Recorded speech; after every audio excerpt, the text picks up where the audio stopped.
Most retirement advice quietly assumes you have a spouse, two sources of income, two social security checks, someone to split expenses with. But what if it's just you? For singles, the rules are different.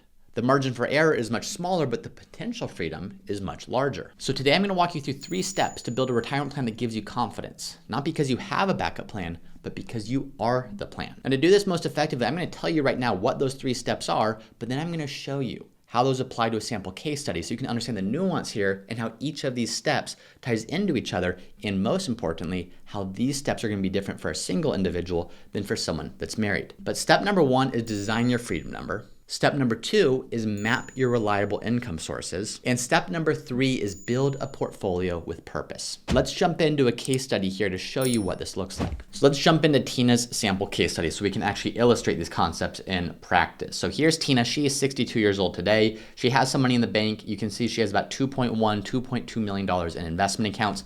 By the way, if you have 2 million, if you have 200,000, if you have 20 million, these steps are going to be the same. The framework is going to be the same. So don't let these specific numbers get in the way of understanding the framework involved with looking at this. She has an investment account, and you can see right here, this investment account for her, this is all an individual stock position from her employer. So there's some planning points around there that we're going to get to in a second. Tina also has a 401k and a Roth IRA, and then she owns her home outright. So I mentioned step number 1 was design your freedom number. We just looked at investment accounts, but that's not step number 1. That's just giving you an overview of where Tina is today. In the same way you know where you are today. Your first step is know your freedom number. So what do I mean by that? Your freedom number says don't start with the spreadsheets. Start with what do you want life to look like?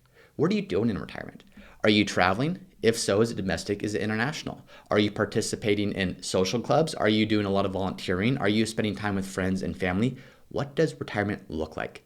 Before jumping into the numbers, start thinking about what does true freedom feel like? Once you know what that feels like, meaning the things you're doing, the people you're with, the things you're able to do, then we can work backwards into what that freedom number looks like. So for Tina, you can see right here, there's not a whole lot going on. A lot of people, they get here and they just think, I'm going to throw out a number. In Tina's example, $6,000 per month is what she wants to live on in retirement. If you look at the things that we could be thinking about though, how do we think about healthcare? How do we think about long-term care?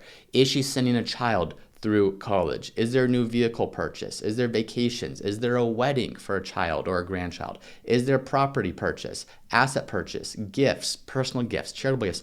All these are types of things that Tina could include in her freedom number that you can include in your freedom number to say, here's what I want my retirement to look like.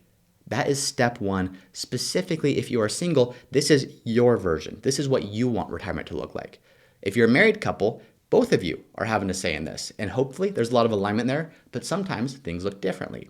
If you are single, you can fully control exactly what you want this number to look like because you have full control over exactly what you want to do in your retirement years. So what we're trying to determine is what's the true cost of the life that you want, not just the cost of some calculator output. So for Tina, I'm keeping this very basic for right now. $6,000 per month is what she thought. We're going to add some stuff in to show you at the end of this how this changes the projections based upon designing a new freedom amount. But to start, here's her goals. This is step number 1, understanding what it will cost. Step number 2 for you is map your reliable income. So what do I mean by this? Well, in the same way Tina right here has an income, you probably have an income while you are working. You have a salary that's covering all of your goals. What you need to think about though is what happens when you're not working any longer. Well, you have your portfolio, of course, you have your savings, but before we get to that, we need to understand what do you have coming in from Social Security, from pension, from annuities, from rental income, potentially. So what are those sources of income that are coming into you on a monthly basis that are going to be some portion of your overall paycheck that doesn't have anything to do with your actual portfolio? So here's what's different about this projection for singles. When you're married and the two of you have a Social Security benefit, you're not just trying to optimize Social Security for any one of those individuals or either of those individuals.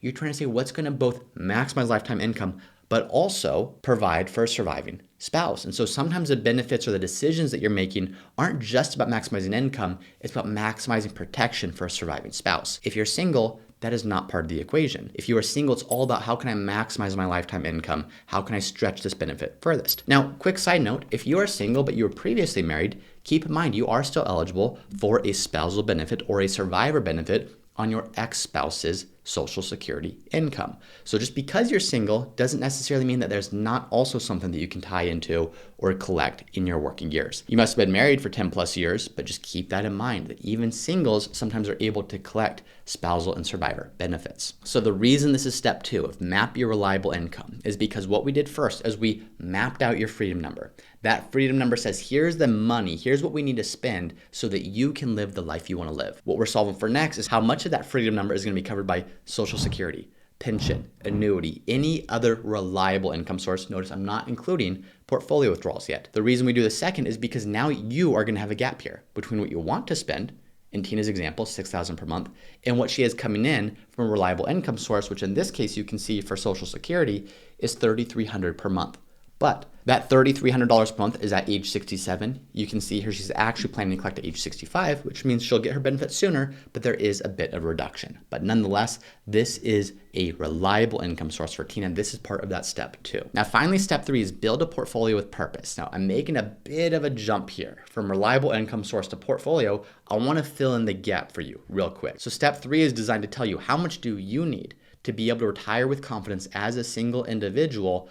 But there's a gap here. There's a way to connect the dots between step number 2 and step number 3, and that's exactly what I want to show you right now. So what we're looking at now for Tina is her cash flows. This is going to help us solve for step 3, which is to build that portfolio with purpose. And what you can see is it's the difference between step 1 and 2.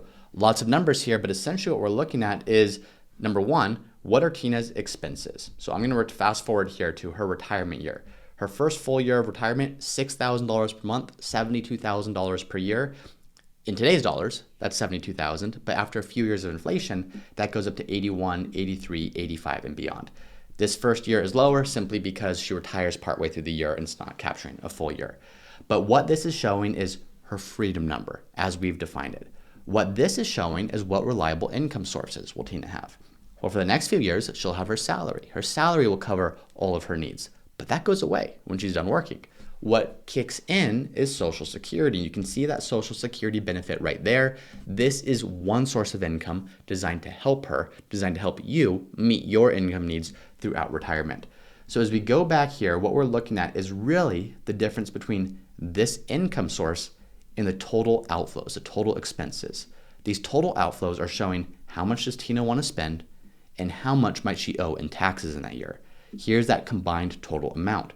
So when we see this, what this allows us to do is allows us to back into what amount will Tina need to take out of her portfolio in order to supplement Social Security and be able to live on that $6,000 per month adjusted for inflation throughout retirement. Now, as we go through this, if you want to plug in your numbers to this exact software so you can see how this applies to you, you can get access. Get access in the Retirement Planning Academy. Link is in the show notes below. But as we go through this, what I want you to see is before we design the portfolio, what we really need to understand is what do we need the portfolio to do for us? In Tina's case, here is what she needs the portfolio to do for her.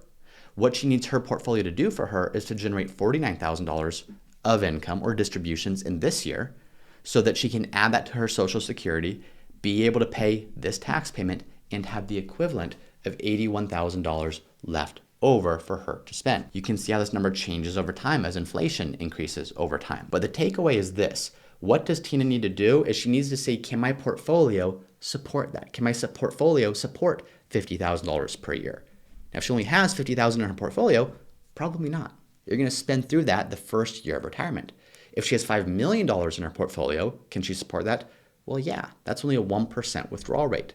So what she needs to understand is what does this represent as a percentage of her portfolio to give her a sense of can she do this or not. So let's take a look at that next. What this page is showing Tina, what this page can show you is what is the withdrawal rate of pulling these distributions from the portfolio based on the total portfolio value.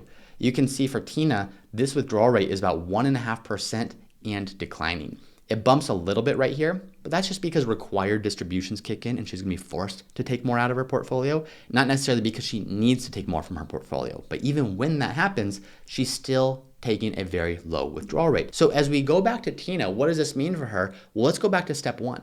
of Tina, we talked about your freedom number. What does that look like? And she used $6,000 as a very conservative low number because she didn't really know what was possible. Sometimes it's hard to dream big if you don't know that you can support big, if you don't know if you can have a portfolio that will enable big. So what we can now do for Tina is we can go back here and say, Tina, you now have options. Now, as we mentioned, this is a little bit different than planning for a couple.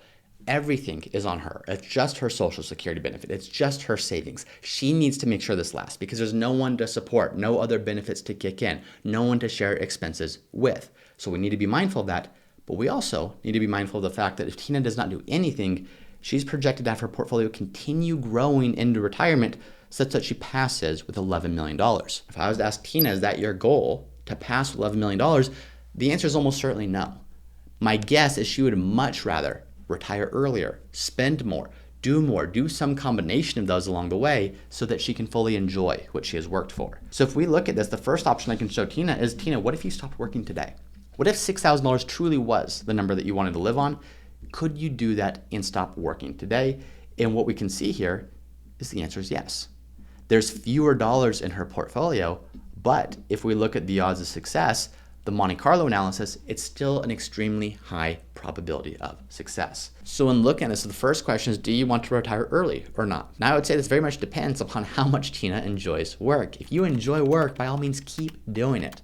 But if it's no longer something that you enjoy, or if it's holding you back from doing what you want to do, now might be the time to exit. The next thing I wanted to show Tina and what you can look at for yourself is not what if she retired early, what if we put this back at 65, it's what if she spent more. So maybe that $6,000 per month covers everything for Tina, but what if she wants to travel? And what if she wants that travel to cost an extra $20,000 per year? I'm just throwing in a number. Tina, can you make that happen? Well, we look at this, the answer is yes. There's fewer dollars left over at the end, but again, the goal is not to accumulate the most dollars so you can die with them. The goal is to say, how can you use those dollars to get the most out of life with your money? So we can still see absolutely, yes, you can do this. Now, Tina, what if you don't want to just travel? What if you want to pay the way for some of your closest friends so they can travel with you and we can create those memories together? Well, when you look at that, you can still see there's still enough to do this. There's still enough so that you can make this happen and have a high probability of success. So the numbers, the possibilities are infinite, but the goal that I wanted to show, or the framework that I wanted to show, is when you start by understanding what's your dream number, what's your freedom number. Number two, understand what reliable income sources do you have coming in to support that.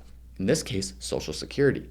Number three is saying, what's that gap between reliable income sources and what you want to spend? That's what your portfolio needs to be able to support. You need to make sure that you have enough money in a portfolio such that the withdrawals from that portfolio can sustainably be the difference between your reliable income sources and what you actually want to spend. So the rules for singles are not always the same as the rules for married couples, but if you can follow these 3 steps, you can build a portfolio, you can retire with confidence, you can start doing a lot more of what you want to do.